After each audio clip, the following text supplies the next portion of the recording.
Breaking చూస్తున్నాం. అమరావతిలో CM Nara Chandrababu నాయుడుతో ఏపీ బీజేపీ ఎంపీలు ఎమ్మెల్యేలు భేటీ అయ్యారు. పురంధేశ్వరి, కేంద్ర మంత్రి భూపతి రాజు, శ్రీనివాస్ వర్మ, ఇతర మంత్రులు ఎమ్మెల్యేలు చంద్రబాబుని మర్యాదపూర్వకంగా కలిశారు. కాగా వారిని చంద్రబాబు సత్కరించారు. ఈ క్రమంలోనే సీఎంకి 3 వినతి పత్రాలను అందించారు. మద్యం, ఇసుక మాఫియాలపై సమగ్ర విచారణ జరపాలని కూడా కోరారు. బీజేపీ కార్యాలయం ఏర్పాటుకు స్థలం కోరుతూ మరో వినతి పత్రం అందించారు.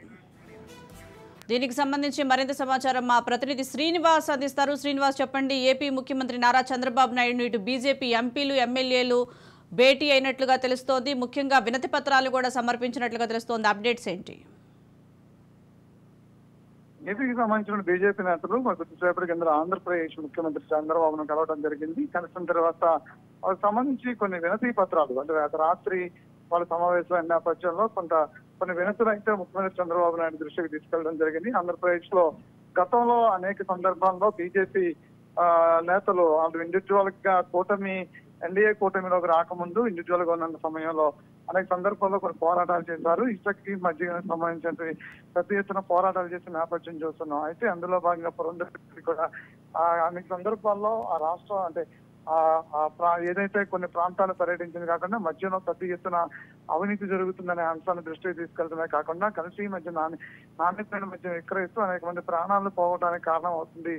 ఆ మద్యం విధానాన్ని మార్చాలంటూ కూడా మద్యం పాలసీ ఏదైతే దాన్ని మార్చాలంటూ కూడా అనేక సందర్భాల్లో ఆమె నిరసన తెలియజేసిన నేపథ్యం చూస్తున్నాం. ఆంధ్రప్రదేశ్ లో ఇసుకకు సంబంధించినటువంటి చాలా సందర్భాల్లో కూడా బీజేపీ నేతలు ఇసుక ర్యాంపులు ఏవైతే ఉన్నాయో అక్కడ వెళ్ళి అడ్డుకుని పెద్ద ఎత్తున నిరసన తెలియజేసిన నేపథ్యం చూస్తున్నాం. ఆ నేపథ్యంలోనే గత ప్రభుత్వం అవినీతిలో అన్నిటి మద్యంలోనూ ఇసుకలోనూ పెద్ద ఎత్తున అవినీతి జరిగిందనేది మొదటి నుంచి ఆరోపిస్తున్న నేపథ్యం ఉంది. దాని మీద పూర్తి స్థాయిలో విచారణ జరిపించాలంటూ కూడా చంద్రబాబు నాయుడుకి వినతి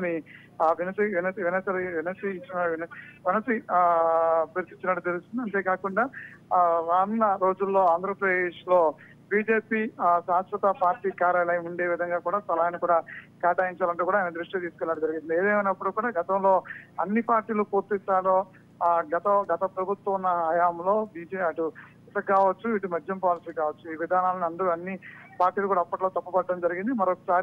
ఈ అంశాన్ని మరొకసారి తెర మీద తీసుకురావడం చంద్రబాబు నాయుడు దృష్టి తీసుకెళ్లడంతో రానున్న రోజుల్లో దీని మీద ఎటువంటి చర్యలు వెళ్ళబోతున్నారని చూడవచ్చు. ఇప్పటికే ఆబ్కారీకి సంబంధించినటువంటి వాసు రెడ్డి మీద కూడా చర్యలు ఉండాలంటూ కూడా గతంలో ఏదైతే ప్రభుత్వం ఎన్డీఏ కూటమి అధికారంలోకి వచ్చిన మరుక్షణమే కూడా ఆయన మీద దాడులు కూడా జరిగినటువంటి నేపథ్యం కూడా చూస్తూ ఉన్నాము. దానికి సంబంధించి ఆబ్కారీకి సంబంధించినటువంటి శాఖలో పెద్ద ఎత్తున అవినీతి జరిగిందనే దాని మీద ఈ టీడీపీ కూడా మొదటి నుంచి కూడా ఆరోపిస్తున్న నేపథ్యం కనిపిస్తుంది. కాబట్టి దీని మీద చర్యలు అయితే తప్పకుండా ఉంటాయని చెప్పని భావించవచ్చు. Right, thank you Srinivas.